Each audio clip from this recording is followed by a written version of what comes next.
We've covered this futuristic under-display front-facing camera situation a little bit, and we had these like short clips that the manufacturers that are working on this technology were willing to show us on social media. That is until now. There's a report coming from Engadget China, I believe. In Shanghai, there's a trade show, MWC, the Asian version. Of course, there's the popular show in Barcelona that happens every year, but there's a China version as well. It takes place in Shanghai, and some reporters got their hands on an early version of this under-screen front-facing camera, and it gives us our first glimpse and a lot more insight into the potential benefits and drawbacks, of course, of a technology like this. So I don't know if I'm surprised. I don't think I would say I'm surprised, but it appears there's a kind of substantial drawback to this technology as it stands right now. And some of the photos within this particular report showcase those drawbacks.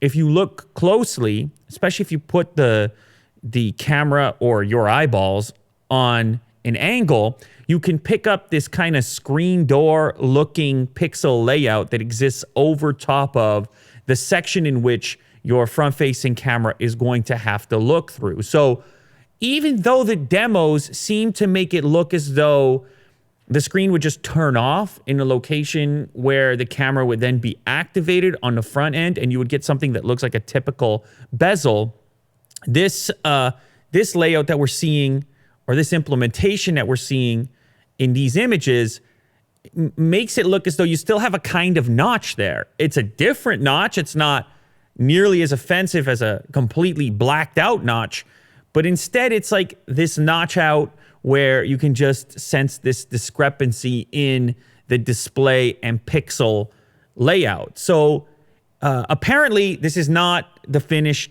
product. This is, you could just tell looking at these images, the phone itself has this weird like case around it. It's not ready for prime time, and it's not the completed version.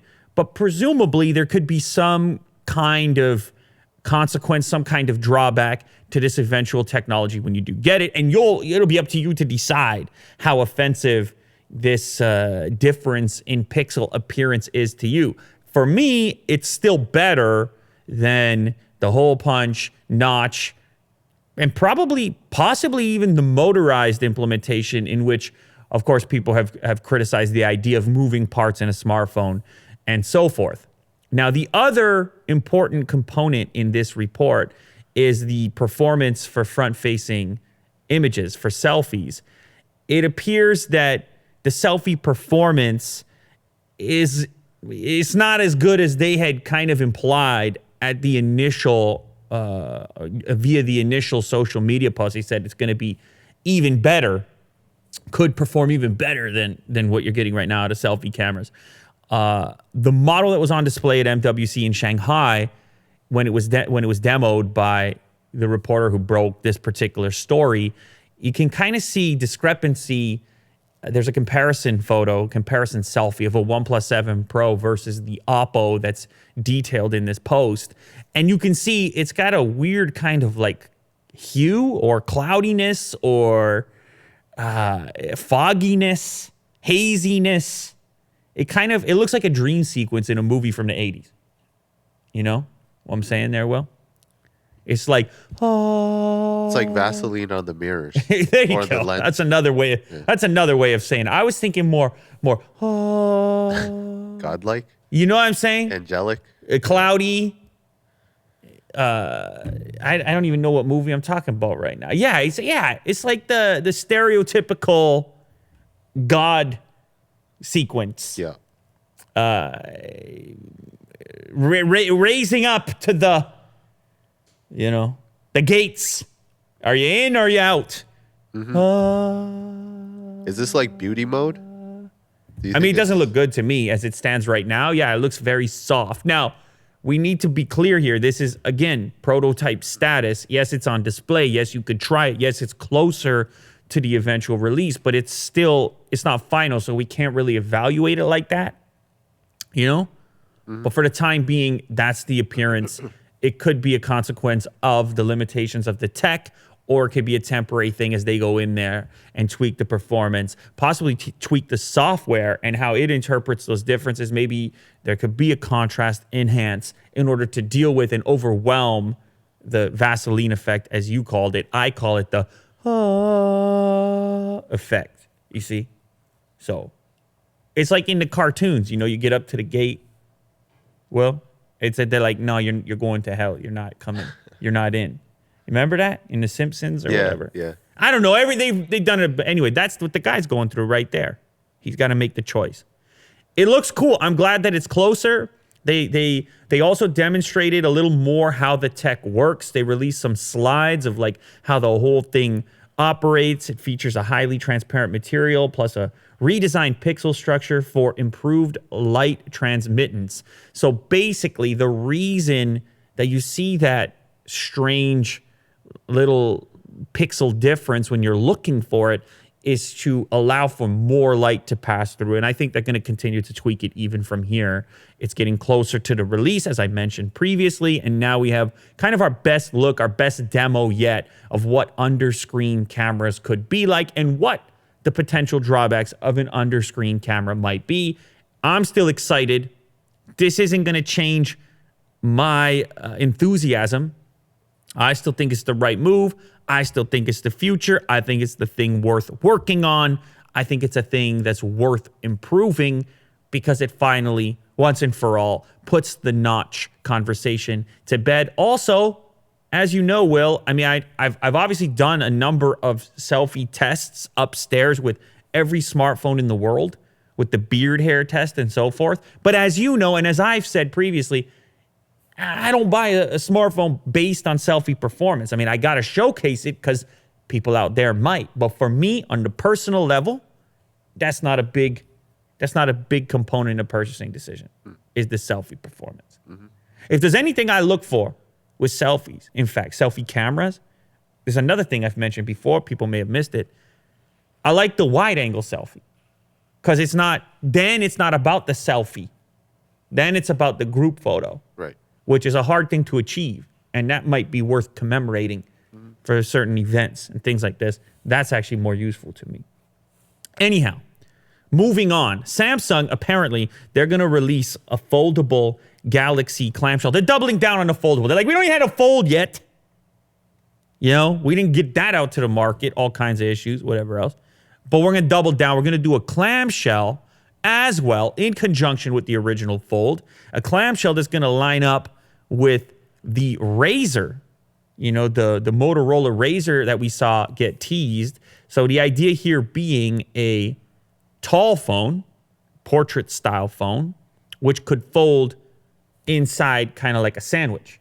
Less so on the horizontal, but instead fold on the vertical, taking some cues from the futuristic Motorola Razr. This report on Tom's Guide. Headline, Samsung will release foldable Galaxy clamshell just like the Razr. And Will is showcasing what that could possibly look like. Now, this implementation has gotten people excited.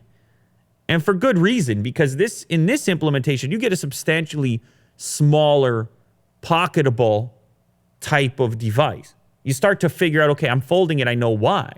And then when it's folded open, of course, you get the much bigger display.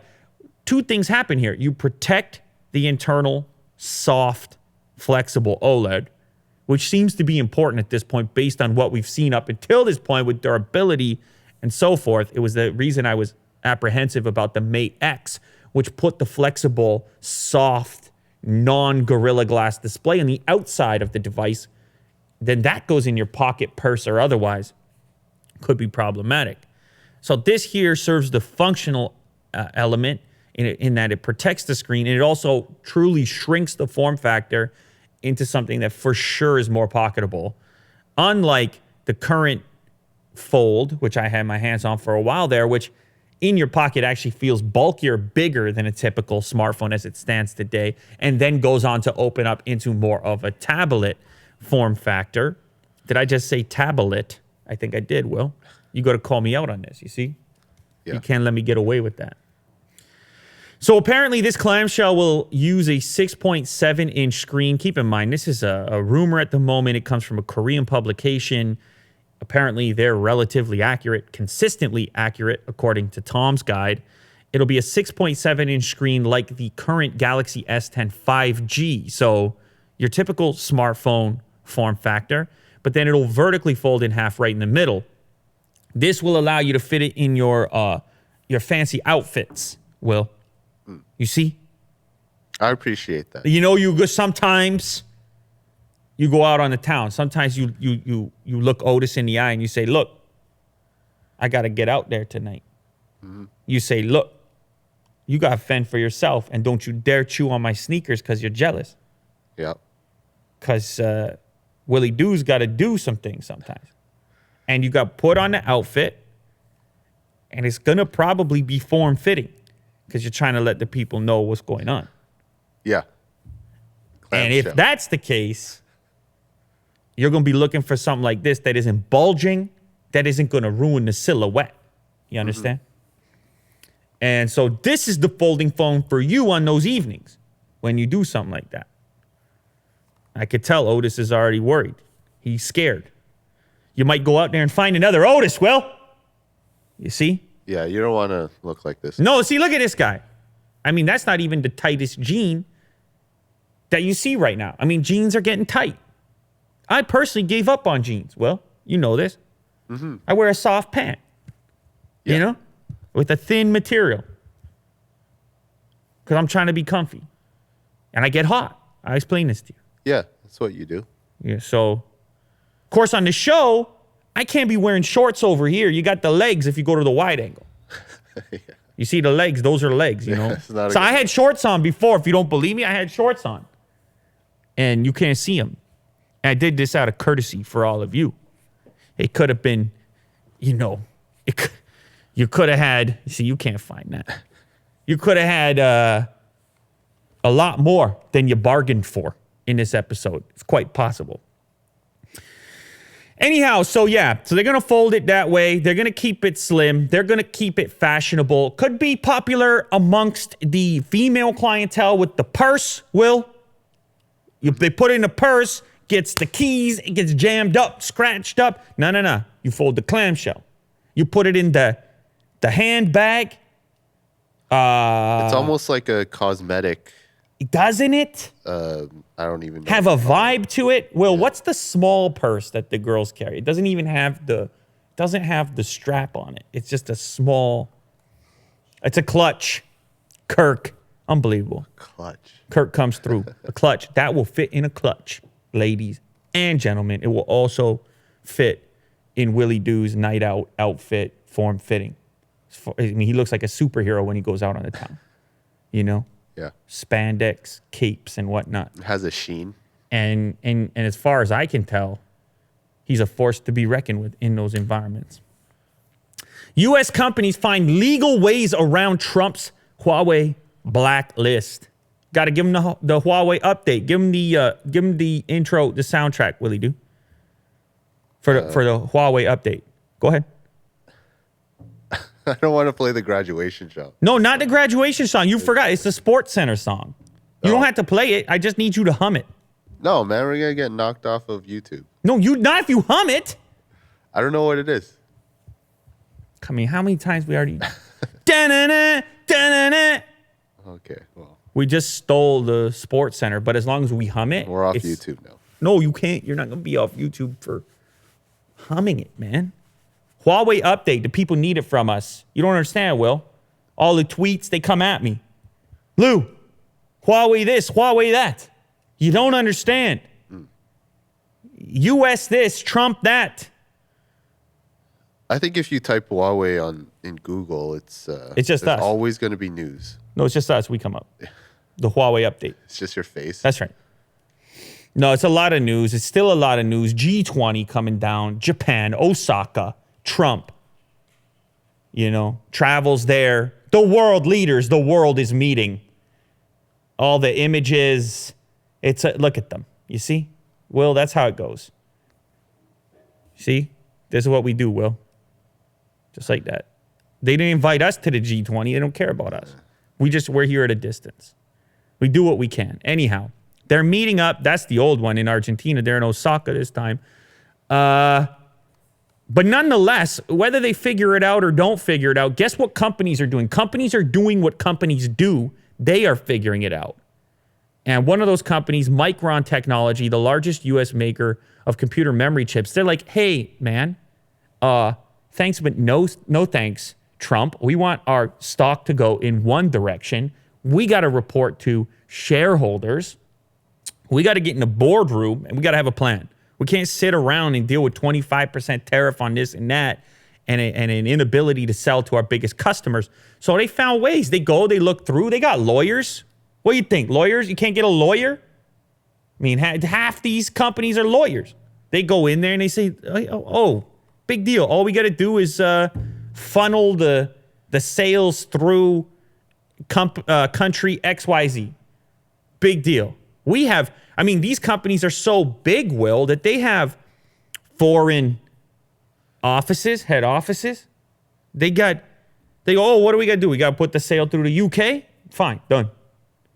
And so it turns out for a company like Micron, they just move things around. They have operations all over the world. They have plants in Singapore, Japan, and Taiwan. Intel, another big player, they have factories in China and Ireland.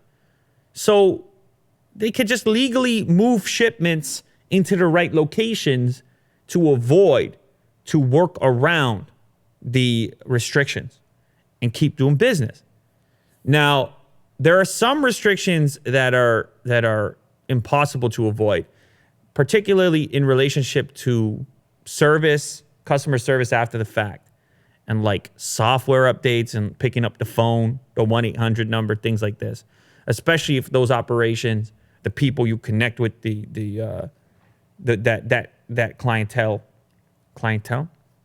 those individuals are based in the U.S. You can't get around that. You're kind of stuck. But there's at least a couple of examples that have emerged where companies have successfully figured out ways to work around. And that's what happens, you see. You get into these situations where you set up these barriers. You build these walls, Will. Guess what human beings do? Tear it down. They go, let me find a little crack in your wall. I mean, human beings, incredible creatures we are. They find ways to hack the system. That's what it is. You say, what's that, Mom? I can't have the cookie? Yeah. See about that. You know? Yeah. They try to do that to you, Willie, when you were a youngster. They try to say, you need to eat a balanced diet. Yeah, I was cookie deprived. See? They try to say, nothing but broccoli. And you were like, we'll see about that. Now you're the cookie monster. Anyway, so the way this thing breaks down, it's apparently 25% is the threshold. 25% U.S. origin. De minimis threshold. So if a commodity is made overseas from less sensitive U.S. origin technology, it's not subject to the entity list prohibition. So it's a rearrangement that has to take place, and they're all working on it, and they're all going to find ways around it. And it's a time game. We're in a time game right now where, the markets have been hit. Chinese exports, particularly to the U.S., have been hit. Operations are quickly pivoting, changing to go, okay, we need some industrial space in Vietnam because we got to move. We got to just keep things moving. We can't take this hit right now. But the long-term plans for a lot of these manufacturers are just to set up their operations in such a fashion to sidestep these issues. And who's chasing who? To what extent can you continue this game? What you gonna do? You're gonna go put restrictions, or you're gonna put tariffs on other places as well? Vietnam, Ireland, whatever loophole they're gonna figure out. You know what you're gonna be doing, Will? It's gonna be like a boat that's got a bunch of leaks in it. You ever seen that cartoon? and you try to plug one leak and then it Right. comes twice as much in the other. Yeah. It's a tough situation. It's a tough game to play. It's not a game I want to play, but that's human beings for you. Human beings find a way, don't they? Mm-hmm. Hungry bunch, aren't we? Cookie monsters, aren't we? Definitely. There it is.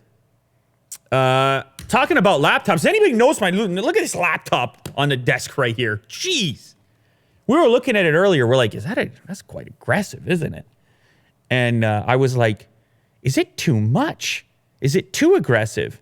And Kirk was like, what's wrong with aggressive? He looked at me right like that, you see? And I was like, geez, man, take it easy.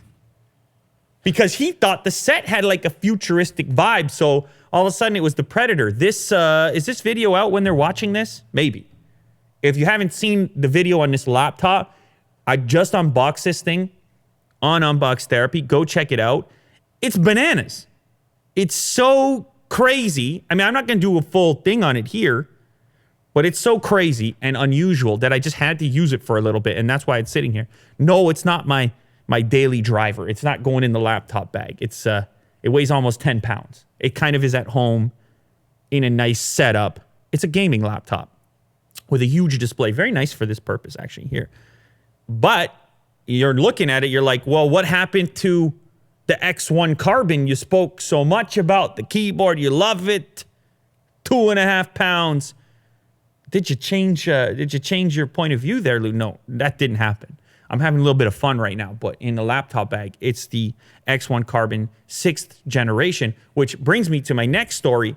The Gen 7, this is good news, good tech news. The Gen 7 version of the laptop I love so much is now finally available. It got lighter. Apparently, they improved the sound. It got thinner. And now it's got the carbon fiber weave pattern. And of course, it's got the updated specs. They've also come out with Gen 4 of the Yoga version, which flips all the way around with the touchscreen, gives you the tablet-like functionality with the laptop specs as an alternative option. So there are a limited number of SKUs for this new version that are available right now. You can order them, though. I didn't see custom orders available yet, just a series of different models that were available. Will's showcasing some of them there. There's new screen options. You can get up to 500 nits of brightness on the X1 Carbon. I think it's like 450 or 480 nits of brightness, something like that. On the Yoga version, options up to HDR 4K UHD. It's all very exciting. So my favorite laptops at the moment have gotten updates. They are now available. And maybe Willie do. Maybe you have an update. I don't know. Maybe you have an update because I sent you a message. I said, when can we get these new ones in studio? Mm-hmm. They're going to be sending them. Not too sure when. Hopefully soon. Yeah, soon. That's your update, is just the word soon? Yeah. I feel like I could have done that on my own. That's the Willie Do update, ladies and gentlemen. Da-na-na, da-na-na. Soon. Is it too late for us to switch to Jack in the spot there? No, there's always room for Jack here. Maybe is that black box over there? Is that not maybe one of them? That one's the Razer. Oh, okay. It's a Razer laptop. I mean, there's so many laptops. Who knows? We can't keep it all together. But anyway, we're going to have videos on these particular laptops very shortly. But it's exciting times. They've improved. One of the major drawbacks on the only drawback really, as far as I was concerned, on the 6th generation of the laptop, that's how much I liked it. Well, two things. I wanted a slightly brighter display. More resolution is always better, so that became an option. And then the sound. They claim to have improved it significantly. They got the Dolby badge on it now. So if they deliver on those two pieces and improve battery life, supposedly, all of a sudden, that's the type of stuff that gets me going. You see that, Will? I'm a simple guy. It's like the Leonard Skinner song I was playing the other day. Mama told me, be a simple man. Is that how it goes, Will? You don't have to look it up. Anyway. That's me when it comes to this stuff. You give me a slight improvement in the sound. You give me a little more battery. And if I already like the product, don't overhaul it completely. Let's keep it going. Let's slim and trim. Incremental improvements are okay when products are that good. You don't have to reinvent the wheel. Is that what they say? Mm-hmm.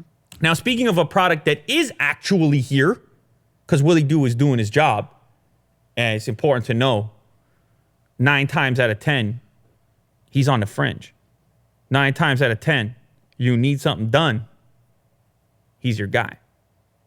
And so I sent him a message the other day. I said, hey, man, people are asking me about the Xperia One smartphone, which I haven't looked at an Xperia phone. I don't even remember. He asked me. I haven't looked at one in so long. This is an unusual device. 4K OLED display in a tall, slim form factor, an unusual aspect ratio, a really skinny phone. So they fit this giant 6.5-inch screen, but you can still hold it because it's slim. Plus, it's got this tremendous number of pixels. Plus, it's a Sony phone. Who's looked at it in a long time? It's 21:9, if you're wondering the aspect ratio. Triple camera setup. It's not clawing for the champion status of screen to body ratio, but it's got me excited. So we're going to be shooting it shortly upstairs, do a video, maybe later today, in fact.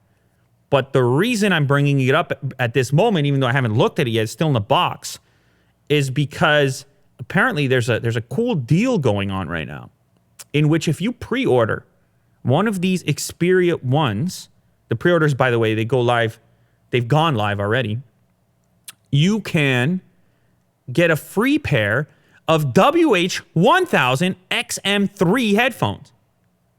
Those are $350 noise-canceling headphones, which are my favorite on the market right now. Now, I haven't tried the latest from Bose, which I spoke about previously, but at the moment, those are my favorite noise-canceling headphones. They're in my bag right now. I got the gray color. The noise-canceling is magical. So look at this bundle. You get these headphones, $350, along with your pre-order of the Xperia One, which so far seems like a reasonably well-received phone. And it's got a premium price tag, no doubt about it. So it's not going to be for everybody. How about an easier way to swallow the premium price tag? If you were in the market for some new noise-canceling headphones, you can subtract the $350 from what you would have paid. Now, the device is a lot more attractive if you think about it. You're down to $600. Yeah, it's a great deal. It's a great deal, right? So, premium smartphone from a premium brand. Another thing I like about the phone, because I have watched a few videos on it, even though I haven't looked at it, it looks like a very streamlined interface. Very little in the way of like a skin or noise on the phone. It's almost like stock Android. And Sony just has a place for me in the history, in the origin. They're kind of OGs in the space. And it's nice to see more players that still exist. It's not just a handful of brands. It's not just, hey, let's look at the next Galaxy device. But instead, it's like, hey, we can also look at a Sony device. And they did something. They put the fingerprint scanner on the side, which I'm always curious to check out. And, of course, it's just stupid resolution for a 6.5-inch. It's 4K. I can't wait to check it out for OLED. But anyhow, this pre-order deal, where do you get it? Is it? Can you get it? Can you get the deal on Amazon? Is it Amazon? Oh, here we go. The deal is available on Amazon, B&H, Best Buy, Beach Camera, and Focus Camera. And the sales, I guess they'll start to ship out July 12th. And you can pre-order as of now. The deal is available in the U.S., the one we're talking about. However, what does it say there about Europe? I guess the deal was also available in Europe at one time when the pre-order was happening there. So it comes with 6 gigs RAM, 128 gigs of storage. Yes, the price is $950. I know it's hard to swallow, but if you wanted noise-canceling headphones, you can't do much better than these ones. So you can think of this device as a $600 device instead. If it was already on your radar, this is the way to go. If not, keep an eye out for the video we're going to do on Unbox Therapy, in which case you can then evaluate if it's worthwhile. But I think it's a cool kind of combo. I think more manufacturers should do stuff like this because this kind of combination is what a lot of people are going to end up doing. You get a new smartphone, you're thinking about noise-canceling headphones. It's a common kind of thing. You get a bit of savings on both. The company can chew into their own margins a little bit. You end up with twice the stuff. Kind of cool. The robots are coming, Will. Well, you know that. You're always talking. You love robots. we joked about this. Willie Do is robots, AI, deep fakes. What else are you? And now Cookie Monster. And also a cookie monster, as far as I'm concerned. So that's the topics. That's where he's kind of looking. But in this case, this is a Market Watch article about the fact that the robots are coming for your jobs. Well, oh no, oh man. Well, anyway, on the upside here, they say they're gonna take your job, but they're gonna be good overall economically. You know, they're gonna free you up, give you more time, bring more prosperity, because that seems to be what happens with technology. But anyway, in this particular article, they looked at the states that are most susceptible to the robot takeover, and they looked at a number of factors, the types of positions that exist in those states, the type of jobs that people have, and whether or not they could be replaced through robots, automation, and so forth. And of course, the states in which they don't rely a lot on, say, manufacturing, states like Hawaii, Florida, Nevada. Now, they don't rely on manufacturing a lot because those are tourist destinations. Their economies are kind of different. You need a human touch, right? Well, like you don't want to, if you go to Vegas, you need the human touch. Yeah, full service. You need full service. Mm-hmm. Guy like you. Mm-hmm. If you go, if you get a device that's manufactured for you, an item that's manufactured for you, maybe you buy some steel. I know you're in the market usually for some steel. Oh yeah. For your manufacturing business on the side that you got going. A lot of people don't know you can buy stocks, invest in Willie Do Steel. I would think about it myself. Then you don't care if a robot made it or if it was the personal touch. Mm-hmm. You don't care. You know, I go out to restaurants a lot, Will. Do you? Yeah, I go out to restaurants. I was out to a restaurant last night. And the thing about it is, I feel like the service that right now I'm not joking, I'm being sincere. It really affects the overall experience. If the person is nice and it's kind of a social, it's kind of a back and forth, you feel invited. You feel like you've been invited to the party, kind of. And that's the difference. If a person is aggravated, it doesn't matter how good the food is. It really doesn't. Right. If the service is aggravated, there's a real art to it, is what I'm trying to say. And that's what I was meaning in the fact that you can't replace certain things, at least not yet. We don't have robots that are that social. Maybe one day. It's quite possible. But in the meantime, for the manufacturing side, they can do it. The most vulnerable states coming in, Oregon, Louisiana, Texas, Indiana, North Carolina. Oregon, for example, they say is the most vulnerable state to the acceleration in robot installations because they've built they have a high dependence on manufacturing, particularly in and around Portland. So they got more exposure to this potential takeover, according to this particular study. Now, it's not all doom and gloom. This same study from Oxford Economics says that this is going to create more jobs. It's going to create new jobs. I've joked in the past, it's going to be the robot repairman. Seems weird, but that's not actually necessarily what they mean. It's just going to make people more wealthy because you're going to be able to scale faster through robots and automation, and therefore earn more money. And typically what happens when companies earn more money, they hire more people for other jobs. Now, the problem is they seem to think as well that this could, even though there could be greater prosperity or economic benefits, that those benefits might go to the upper class. Right. And that you may see a greater disparity in rich and poor because of this. So you might be able to view the statistics, view the numbers, and kind of say to yourself, okay, yeah, you're going to generate all this new wealth. But where does that wealth go? Is it distributed? You know, the original stuff, the kind of Henry Ford stuff, Model T stuff. You know, you go back, you look throughout history, he had a thing like anyone who works there should be able to afford the product they manufacture. Right. And Industrial Revolution, those pre-robot, it was like a lot of the more typical industrial expansion required a lot of human labor, a lot of manpower, organic man Yep. power, human being power. Now it's a bit more diversified.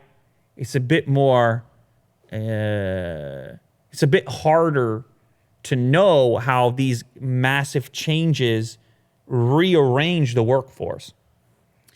And so the risk here, or the thinking, at least in this particular report, is that the rich get richer and the low-skilled regions, as it states here, which may have weaker economies, potentially high unemployment rates, would be at a greater risk to loss of work in these types of situations. So you got to see how it all maps out. You got to figure out how susceptible you are individually. I said it before, they could replace me tomorrow. Right. You know, they put the like pretty AI over here. It's like, who's looking at this? Not me, you know? That's the thing. Maybe I'm being harsh. No. Willie, dude, you though, that's a tougher task. I can be replaced. I don't know, man. The speed. I mean, Jack's right there. The speed on the ones and twos. That was the one criticism Jack got when he sat in that chair. They were like, yeah, I mean, seems all right, but speed on the ones and twos. You know? Kirk as well. I mean, he's flicking away over there. You know? Look at that. You see what I'm talking about? All right, last one for me, Willie Doo. Google Maps takes nearly 100 drivers to a muddy field and then strands them. You gotta love that.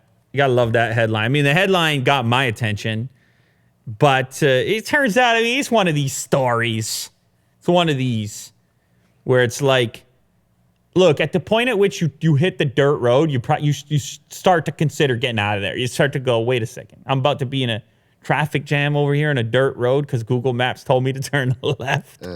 It's like Google Maps told me to turn into the glass window of this office building. It's like, wait, what? Apparently, what happened was there was a closed road, and the sign had fallen over for the fact that the road was closed.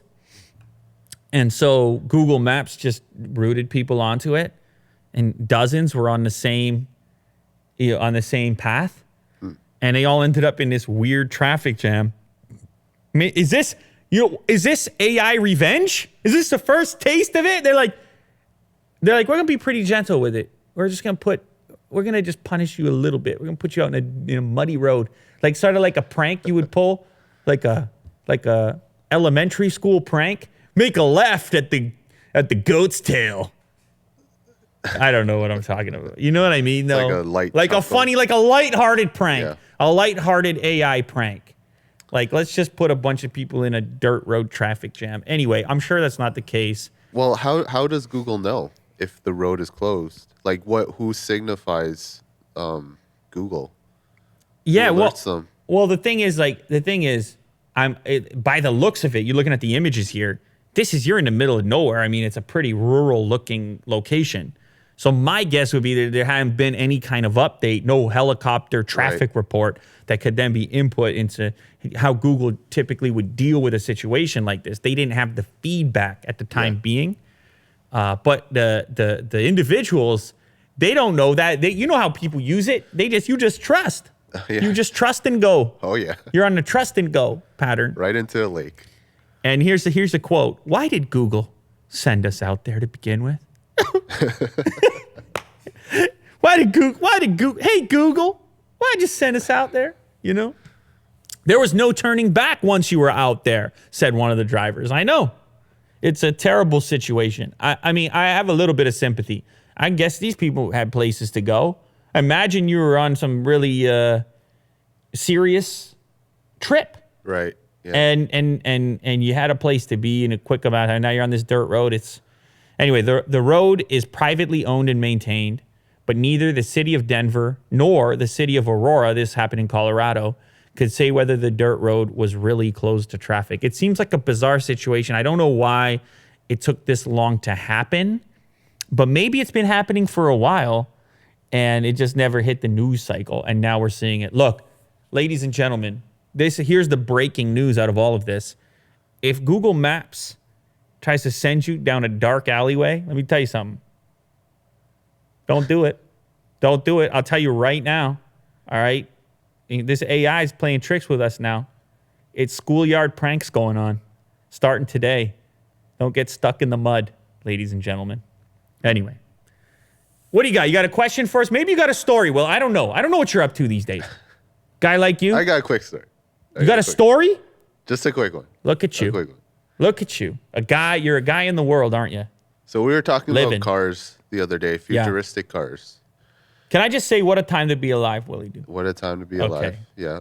And especially with this story you're showing. I mean, you wanted some sort of retro car, right? I think we were talking about the Mustang that was retrofitted with like a. Is that official? I want one now. I was just saying it looked cool. Well, I want one. Oh, okay. Well, we all want one. Yeah, I get it. But I think this car is it's called the Lightyear One, and it looks like a retro car, somewhat. It's a all electric vehicle, and you can't get one. It's in reserve, but okay. Well, you can reserve one. What is it, like a Kickstarter? It has a site. And it's supposed to rival Tesla. Yeah, it looks cool. I mean, it looks futuristic. It's not quite as muscle car as my Mustang there, but it also isn't it's not a retrofit from what I can tell. It looks like a concept car from the ground up. Yeah. It's a Dutch company. It's called Lightyear, and it harnesses the power of the sun. Look at that. So I guess the whole top there is some type of solar panel. It's all solar panel up here. I mean, it's very cool. Scroll down a little bit there. A little more. Oh, there, right there.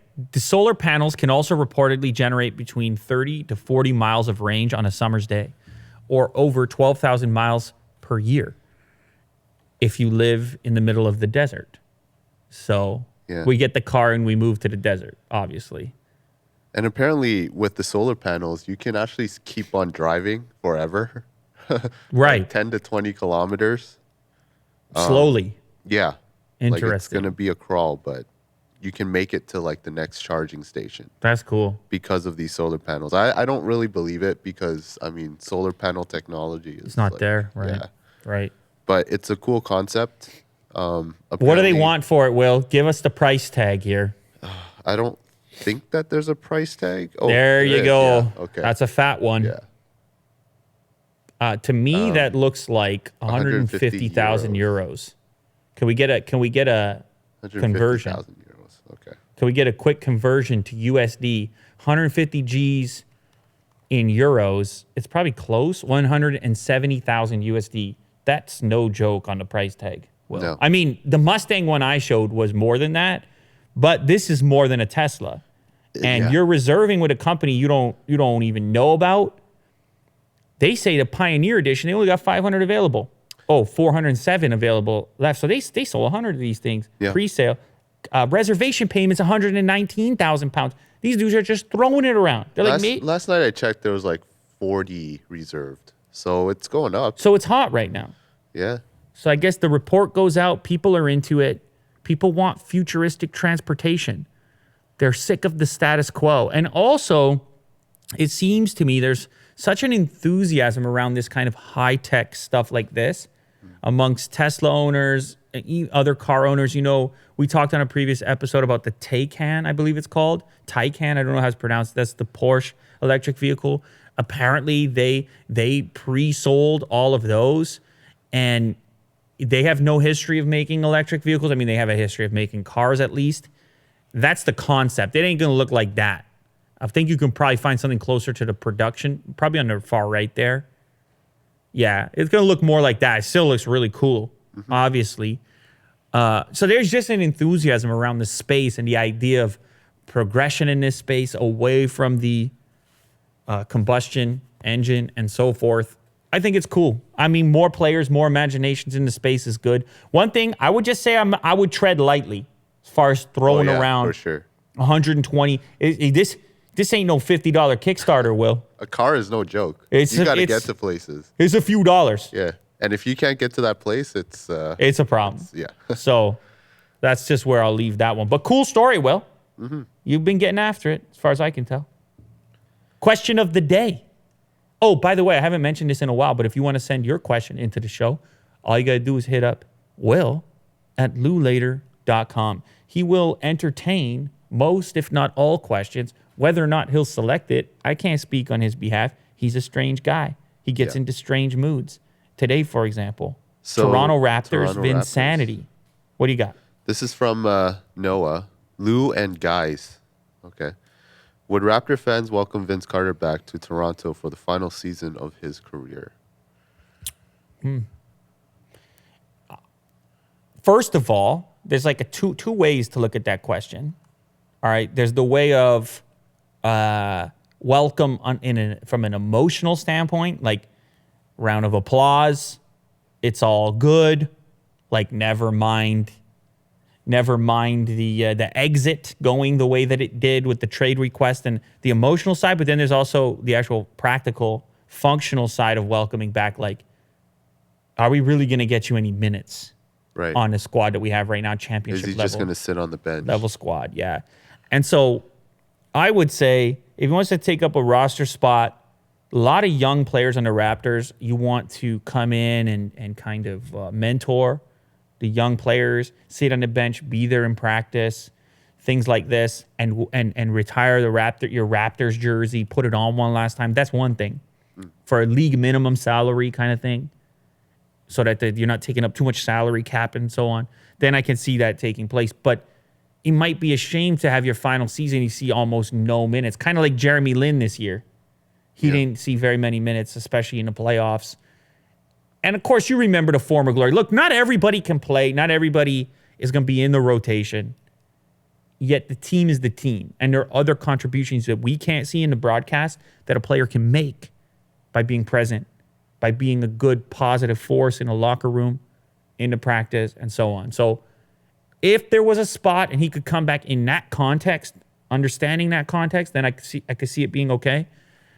But the thing is, in the past couple of years, he's actually played minutes. He's actually been I don't even know where he's coming from right now. Sacramento. I know he's in Atlanta. But he's played some minutes. And that was on teams that were not in a great position. He was in Atlanta, Sacramento before that. Let's see there. He was playing how many minutes per game? 17 and a half minutes in Atlanta. And 17 and a half minutes in Sacramento. He's not going to get those minutes in Toronto, period. Like, we have the first unit, second unit. I mean, unless he took, like, Danny Green's role or something, I don't know. At his age, he's 42 years old, right? How much workload is he looking for in that final season when he goes to retire? I don't really know. But if he was capable of playing 17 minutes a game last year and being productive, I honestly think it's probably better or more fair or more reasonable to put him in a position to actually play some minutes. I don't think that's going to happen on Toronto. Maybe I'm being too practical. Maybe you wanted me to be emotional. On an emotional level, I think it would be really cool. But hey, you could still have a tribute or something. He comes back, you hang the jersey, you clap, you play the songs, you roll the clip. You can still do all that. You don't necessarily have to go the whole way in a practical sense, as far as I'm concerned. There you have it, Will. We did it again. They tried to stop us. They tried to hold us down. They tried to keep us off the airwaves. You know? They tried to ban us. Well, I wouldn't go that far. They tried to hit us with, they tried to put us on the entity list. I said, no way. Not today and not tomorrow. Because we missed a day there. And the people started to wonder if we were backing down to the forces that are out there in the universe. The forces of darkness. But that ain't us. I blame Madonna. Oh, man. Let's not get into it. Okay. We did have a dark day. But now we're back. We see the light. All right? Dark side. What's the opposite of the dark side? Jedi? What are we, Jedis? The light side. Is it the light? I don't know. I mean, it's obviously in overwhelming metaphors, light. But in Star Wars, I don't think they reference it like that. It's always the dark side, and then it's the Rebel Alliance. But they don't say, hey, we're the light side. It's very confusing. Maybe they do. Some Star Wars person, they do admit it. 16. The third film. Original. Lucas. The light side of the Force, also known as the Ashla. See, that's the word. I'm looking for something like that. Ashla, okay. I'm looking for something deep like that. I'm looking for some Game of Thrones stuff, Will. I'm looking to get deep. 7 episodes a season, 19 seasons. Deep soap opera, sci-fi soap opera. Ashla. The light side was aligned with calmness and was used for knowledge and defense. That's us, Will. We are the defense, sir. And let me tell you something. Defense wins championships. You can cut it there.